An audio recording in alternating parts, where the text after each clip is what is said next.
नमस्कार, श्री स्वामी समर्थ. मी अश्विनी. स्वागत आहे सर्वांचं स्वामी माऊली चॅनलमध्ये. तर आजच्या ब्लॉगमध्ये मी तुमच्यासोबत माझं संध्याकाळपासून ते रात्रीपर्यंतचं रुटीन शेअर करणार आहे. तर व्हिडिओ स्किप न करता शेवटपर्यंत नक्की बघा. आणि तुम्ही जर चॅनलवरती नवीन असाल तर चॅनलला लाईक, शेअर आणि सबस्क्राईब नक्की करा, जेणेकरून असेच नवनवीन व्हिडिओ तुम्हाला सर्वात आधी बघता येतील. चला तर मग आजच्या व्हिडिओला सुरुवात करूया. तर आजच्या व्लॉगमध्ये मी तुमच्यासोबत संध्याकाळचं रुटीन शेअर करणार आहे आणि त्यासोबतच आमच्या घरी एक नवीन वस्तू घेतलेली आहे. खरं तर आजच्या काळानुसार ती गरजेची आहे, पण मला ती घ्यायची नव्हती. पण कधीतरी इच्छा नसताना आपल्याला एखादी वस्तू घ्यावी लागते किंवा एखादी गोष्ट करावी लागत असते. तर तसंच झालेलं आहे. तर आता ती गोष्ट काय आहे हे तुम्हाला पुढे दिसणारच आहे. तर चला आजच्या व्हिडिओला सुरुवात करूया. तर इथे संध्याकाळचे 5-5:30 वाजत आलेले होते. तर सगळ्या झाडांना मी संध्याकाळी 4:30 किंवा 5-5:30पर्यंत पाणी जे आहे ते घालून घेते. कारण आता सध्या दिवस मोठा झालेला आहे आणि रात्रही छोटी असते. त्यामुळे मग सगळी कामं संध्याकाळच्या वेळेला पटापट आवरून घेते, जेणेकरून मग रात्रीचा स्वयंपाक आणि बाकीची कामं आवरायला वेळ होतात. कारण भांडी वगैरे भरपूर असतात आणि संध्याकाळचे दिवा वगैरे लावतो. तर त्यासाठी सुद्धा भरपूर तयारी करावी लागते आणि संध्याकाळची नित्यसेवा असते. त्यामुळे मग झाडांना पाणी जे आहे ते मी 4:30 किंवा 5-5:30पर्यंत घालून घेते. तर हे छोटे छोटे रोपं माझ्याकडे आहेत. तर हे बऱ्यापैकी मोठं झालेलं आहे. तर या झाडाला लावून 1.5-2 वर्ष झालेलं आहे. तर ते असं छोट्याच कुंडीमध्ये आहे. मोठ्या कुंडीमध्ये लावलं असतं तर आणखीन मोठं झालं असतं. पण मी त्याची छोटे जेव्हा रोपं तयार होतात तर ते दुसऱ्या कुंडीत लावत असते, जेणेकरून मग सगळ्या कुंड्यांमध्ये छोटे छोटे रोपं तयार होतील. तर आता हा जो काळ्या कलरचा पूर्ण ट्रे आहे त्याच्यामध्ये मला हे कमळाच्या आकारासारखे दिसणारे जे रोपं आहे ते लावायचे होते. आणि जो जेट प्लांट आहे तो सुद्धा लावायचा होता. कारण तुम्हाला इथे व्हिडिओमध्ये दिसलं असेल, त्याला छोटे छोटे अंकुर येतात वरती आणि ते अलगद खाली पडतात. आणि जरी नाही पडले, आपण हात जरी लावला तरी देखील ते खाली पडून नवीन रोपं त्याची अगदी 2-3 दिवसात यायला लागतात. जसं तुळशीचं रोप हळू यायला लागतं तसेच हे रोपं येतात. फक्त थोड्या जलद गतीने यांची वाढ होते. तर छान अशी ही रोपं आहे. तर याचं एक छोटंसं गार्डन मला तयार करायचं आहे. पण सध्या आता टबमध्ये भरपूर अशी छोटी छोटी रोपं आलेली आहे, त्यामुळं मी ते तसंच ठेवलं.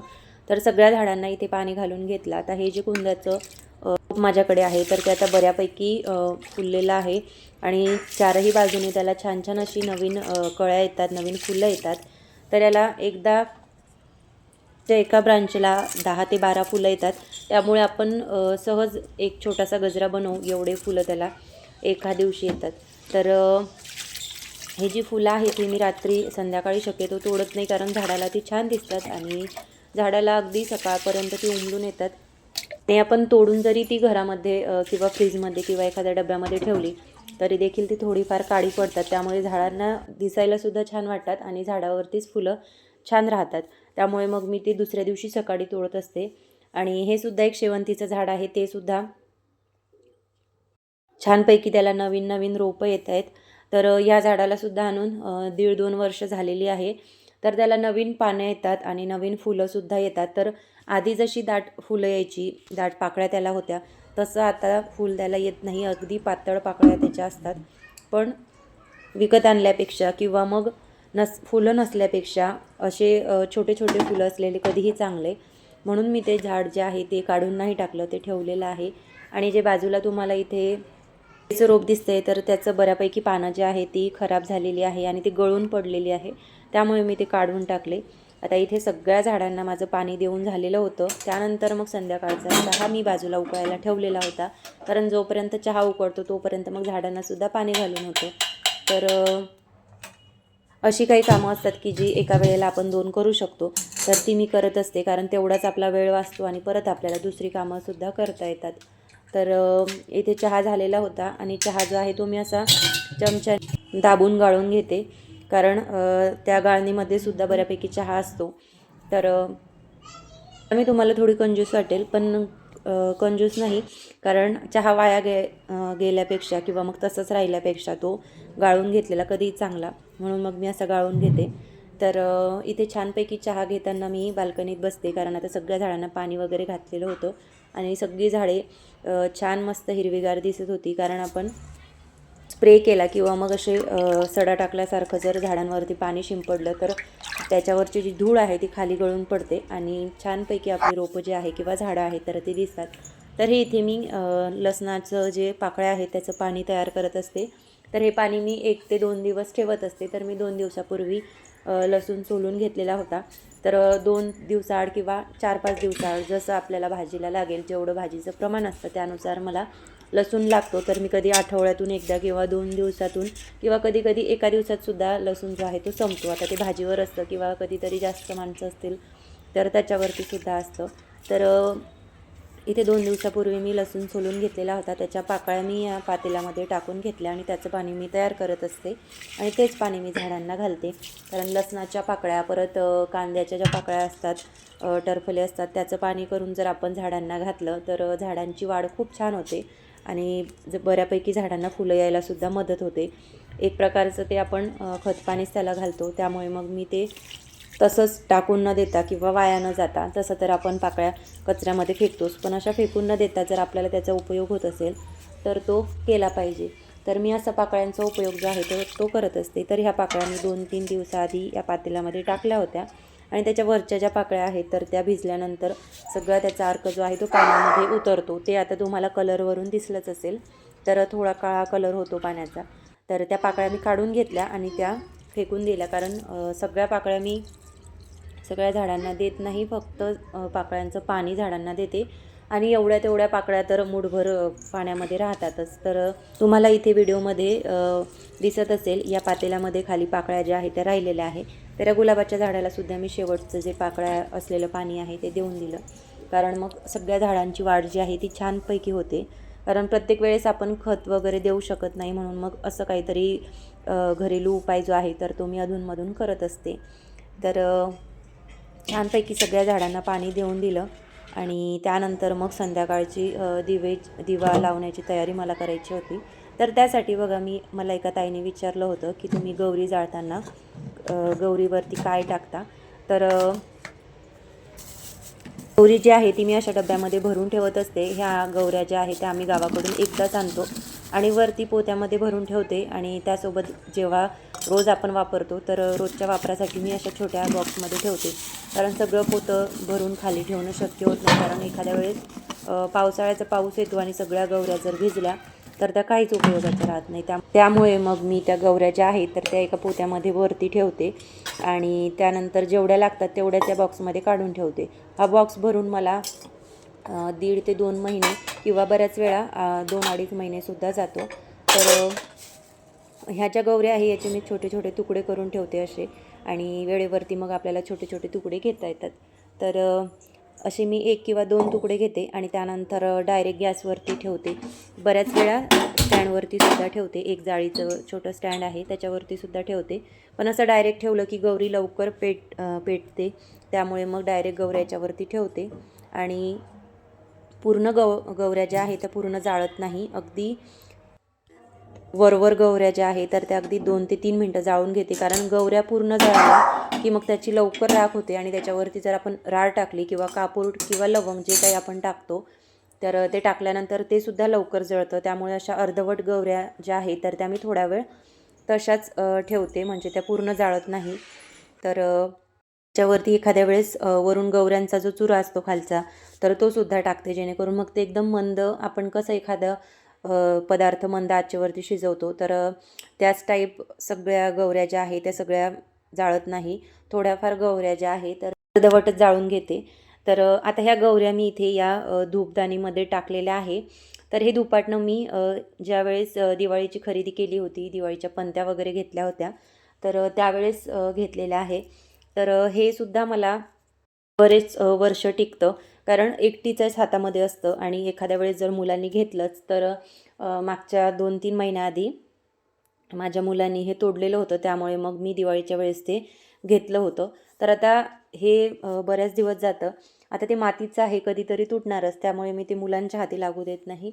काम झालं की व्यवस्थित धुवून परत तिथे बाल्कनीमध्ये ठेवून देते आणि ज्यावेळेस संध्याकाळी मला गरज असते त्यावेळेस मी ते परत घेते. तर यालासुद्धा आपण छान कलर करू शकतो. माझ्याकडे आधीचं जे धुपाटणं होतं त्याला मी छानपैकी कलर केला होता.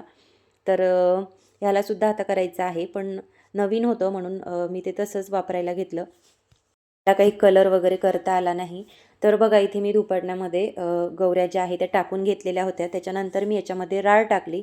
आता ही राळ आपल्याला कुठल्याही पूजा साहित्याच्या दुकानावर मिळते. त्यासोबतच त्याच्यावरती भीमसेनी कापूरसुद्धा टाकून घेतला आणि 2 लवंग मी याच्यावरती टाकल्या. तर आता लवंगचं प्रमाण असं काही नाही की आपण 2 टाकाव्या किंवा 3, 4, 5 आपल्या इच्छेनुसार तुम्ही 5 टाका, 2 टाका, कितीही लवंग आपण याच्यावरती टाकू शकतो. त्यासोबतच कापूरसुद्धा जो आहे तर भीमसेनी कापूर मी 2 वळ्या किंवा खालचा जो चुरा वगैरे असतो तर तो सुद्धा मी त्याच्यावरती टाकते. कारण मी एकदाच 1 किलो कापूर जो आहे तो घेतलेला आहे आणि त्याचे तुकडे मी करून ठेवते. तर तुकडे केल्यानंतर त्याचा थोडाफार चुरा तर पडतोच. तर तो मी एका वेगळ्या पिशवीमध्ये ठेवते आणि तो मी वरून असा या गौऱ्यांवरती किंवा मग जी बाहेर कापूरदानी आहे तर त्याच्यावरती टाकत असते. कारण तो सुद्धा संपवायचा असतो. तर तो आपण आरती वगैरे केल्यानंतर कापराच्या वळीसारखा आपल्याला तो जाळता येत नाही. त्यामुळे मग मी असा त्याचा उपयोग करते. तर इथे मी गौरीवरती लवंग आणि सेनी कापूर आणि राळ टाकलेली आहे. तर राळाचा सुद्धा खूप छान सुगंध येतो आणि संध्याकाळच्या वेळेला जेव्हा आपण दिवे लावतो आणि स्तोत्र मंत्र वगैरे म्हणतो तर त्यावेळेस अगरबत्तीचा, धूप-दीपचा आणि त्यासोबतच राळीचा वास जो आहे तो एकूणच खूप छान असतो. तर खूप छान आणि प्रसन्न वाटतं आणि आपल्या घरामध्ये येणाऱ्या प्रत्येक माणसाला सुद्धा तितकंच चांगलं वाटतं. कारण आपण सकारात्मक काहीतरी करत असतो. सकारात्मक गोष्टी आपल्या घरामध्ये घडाव्या यासाठी आपण काहीतरी छोटे-छोटे प्रयत्न करत असतो. तर त्याचा आपल्याला नक्कीच चांगला फायदा होतो. कारण ज्या गोष्टी आपण साठी करत असतो तर त्याचा नक्कीच आपल्याला लाभ होतो आणि नक्कीच त्याचं चांगलं फळ आपल्याला मिळतं. तर ह्या गोष्टी आपण स्वतःसाठी नाही तर घरासाठी, घरातील माणसांसाठी, आपल्या मुलांसाठी आपण नक्कीच केल्या पाहिजे. कारण आपले मुलं आपल्याकडूनच शिकतात. तर आपण जसं करतो तसं ते करतात. त्यामुळे मग आपण जर लागणीच्या वेळेस छान शुभम करोती म्हणतो तर त्यावेळेस मुलांना घेऊन बसलो किंवा मुलांना जर आपण म्हणायला लावलं तर त्यांनासुद्धा ती सवय लागते आणि ते सुद्धा छानपैकी म्हणतात. तर आता इथे जवळपास 6:15 झालेले होते. तर या वेळेतच मी दिवा जो आहे तो लावून घेते. कारण मग धूप-दीप लावते. परत संध्याकाळचा चहा वगैरे असतो. मुलांसाठी दूध वगैरे करते तर त्यातसुद्धा भरपूर वेळ जातो. तर इथे मी बाजूला मोबाईलवरती किंवा मग टी व्हीवरती स्वामींचा नामजप किंवा मग दत्त महाराजांचा नामजप जो आहे तर तो चालू ठेवते. त्यासोबतच स्वामी अष्टक जे आहे ते संध्याकाळी एकदा तरी लावते. त्यासोबत कालभैरव अष्टकसुद्धा ऐकते. कारण टी व्हीवरती लावलं किंवा मोबाईलवरती लावलं तर मोबाईलवरती जर आपण लावलं तर मुलं तेवढं लक्ष देऊन ऐकत नाही. टी व्हीवरती जर लावलं तर ते बघतातसुद्धा आणि ऐकतातसुद्धा आणि हळूहळू ते म्हणायलासुद्धा लागतात. कारण माझा मुलगा आता 5 वर्षाचा आहे आणि त्याला संस्कृत म्हणजे काय ते माहिती नाही. पण तरी त्याला जे आपण मंत्रस्तोत्र लावतो किंवा स्वामींचा नामजप लावतो, स्वामींचं अष्टक लावतो तर ते त्याला सगळं नाही पण 1-2 शब्द तरी तो थोडे-थोडे बोलतो. जरी त्याला येत नसले तरी त्या सुरामध्ये तो म्हणतो. त्यामुळे ते मला चांगलं वाटतं आणि ते सगळं तो बोलत असताना ऐकायलासुद्धा छान वाटतं. म्हणून मग मी रोज संध्याकाळी असं टी व्हीवरती स्वामींचा नामजप जो आहे तर तो लावून ठेवते जेणेकरून मग तो सुद्धा म्हणतो.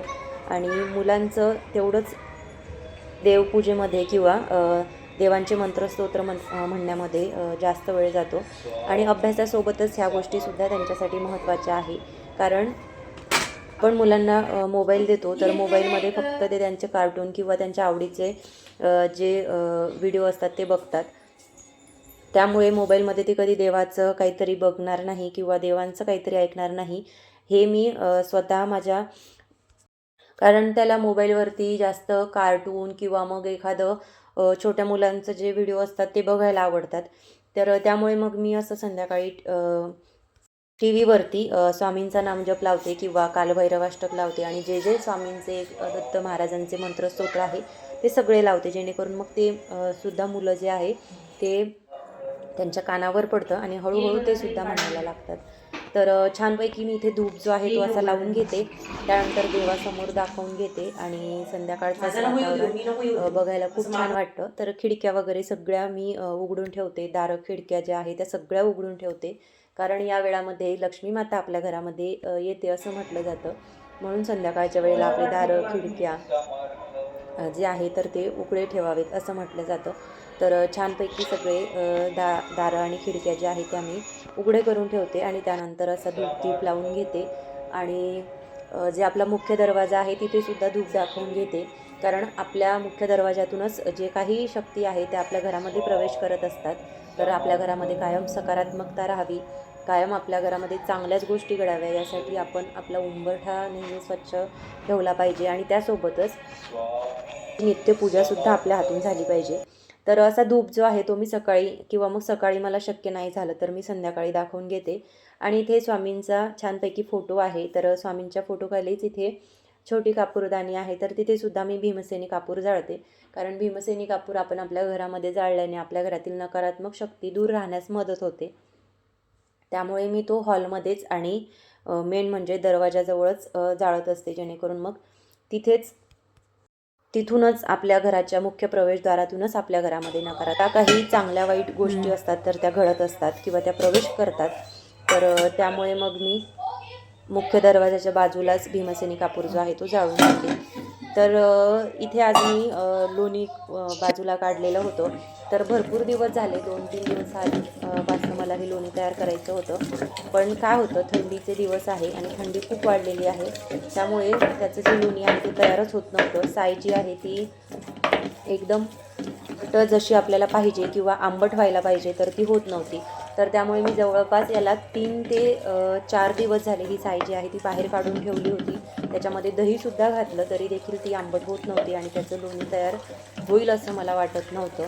म्हणून मग मी ती 2 ते 3 दिवस झाले, बहुतेक 4 दिवस झाले असतील, तर ती तशीच ठेवली होती. तर आपण उन्हाळ्यामध्ये किंवा इतर दिवशी जर आपण लोणी वगैरे तयार करतो तर त्या दिवसात लोणी पटकन तयार होतं आणि सायसुद्धा जी आहे ती आपली लगेच जमते आणि लगेच त्याचं लोणी तयार होऊन आपण तूप जे आहे तर ते करू शकतो. पण आता थंडीचे दिवस आहे आणि थंडी तर भरपूर आहे, त्यामुळे हे लोणी काही जमत नव्हतं. म्हणून मग मी ते 4 दिवस तसंच ठेवलेलं आणि मग काल मी त्याचं लोणी जे आहे ते तयार करायला घेतलं.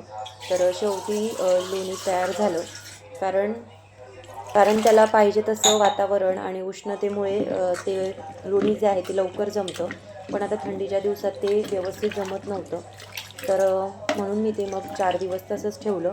मग काल संध्याकाळी मी त्याला छानपैकी त्याचं लोणी जे आहे ते तयार केलं.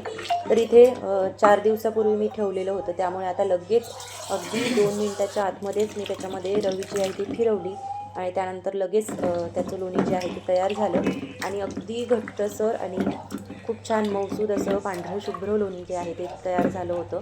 हा लोण्याचा गोळा बघायला खूप छान वाटतो, पण खाण्याला तेवढा मला आवडत नाही. बऱ्याच जणांना लोणी खायला आवडतं पोळीसोबत किंवा मग भाकरीसोबत, पण मला ते फक्त बघायला आणि छानपैकी तयार करायला आवडतं. मला तूप आवडतं पण लोणी नाही आवडत, पण बऱ्याच जणांना ते आवडतं. चांगली गोष्ट आहे. लोणी खाल्ल्याने आपल्यासाठी, आपल्या शरीरासाठी लोणी खूप छान आहे. जसं आपण तूप खातो त्याचप्रमाणे लोणीसुद्धा आपण खाल्लंच पाहिजे. तर इथे छानपैकी लोणी जे आहे ते माझं तयार झालेलं होतं. त्यानंतर मग मी ते 2-3 वेळा पाण्याने धुवून घेतलं, कारण एकदाच धुतल्याने त्याचा जो आंबटपणा आहे किंवा त्याचं जे खराब नाही होता येणार जे पाणी असतं, तर ते आंबट पाणी निघायला थोडा वेळ लागतो. त्यामुळे मग ते 2-3 पाण्यातून मी असं काढून घेते आणि त्यानंतर जोपर्यंत पाणी स्वच्छच राहत नाही तोपर्यंत मी ते 2-3 वेळा तरी पाण्यामधून काढून घेते आणि त्यानंतर मग त्याचे परत गोळे तयार करते.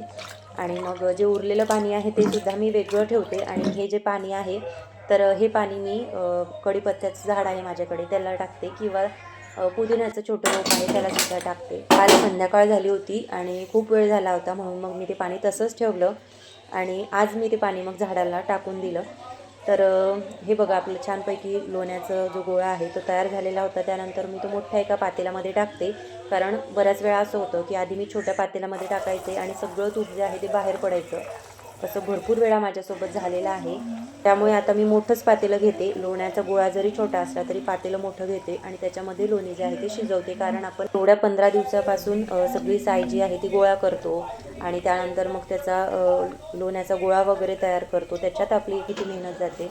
तर त्यामुळे मग मी असं मोठ्या पातेल्यामध्ये लोणी जे आहे तर ते काढून ठेवते आणि त्यानंतर मग ते शिजवते. तरी ते लोणी वगैरे शिजून झालेलं होतं. त्यानंतर मग तुम्हाला मी जे गोष्ट सांगितली होती की आज किचनमध्ये नवीन काहीतरी ॲड होणार आहे. तर ते हेच होतं. तर हे फिल्टर जे आहे तर हे आता आम्ही बसवायला घेतलं होतं. तर आता जसे जसे दिवस जातात तशा आपल्या गरजा, आपल्या वस्तू, आपले घरातील जे भांडी आहे किंवा काहीतरी सगळ्या ज्या गोष्टी आहेत त्या काळानुसार बदलतात. त्याचंसुद्धा असंच झालं. आता आधी कसं आपण नळाचं पाणी प्यायचो ते किती गोड आणि किती छान लागायचं. अजूनसुद्धा बऱ्याचशा गावामध्ये त्या नळाचंच पाणी प्यायला बघताना लोकं दिसतात आणि ते पाणी खूप छान आणि टेस्टी लागतं. मला आत्तापर्यंत त्याची सवय होती. पण एवढ्या काही वर्षात ठिकाणी नळाच्या पाण्याची व्यवस्था नसते. तर आम्ही जिथे राहतो तिथे सुद्धा नळाचं पाणी येत नाही, बोरचं पाणी असतं. त्यामुळे मग आता आम्ही दिवसांपासून मी जार जो आहे तो विकत घ्यायचे. पण आता सध्या ते सुद्धा वेळेवरती येत नव्हते. त्यामुळे मग खूप परेशानी व्हायची.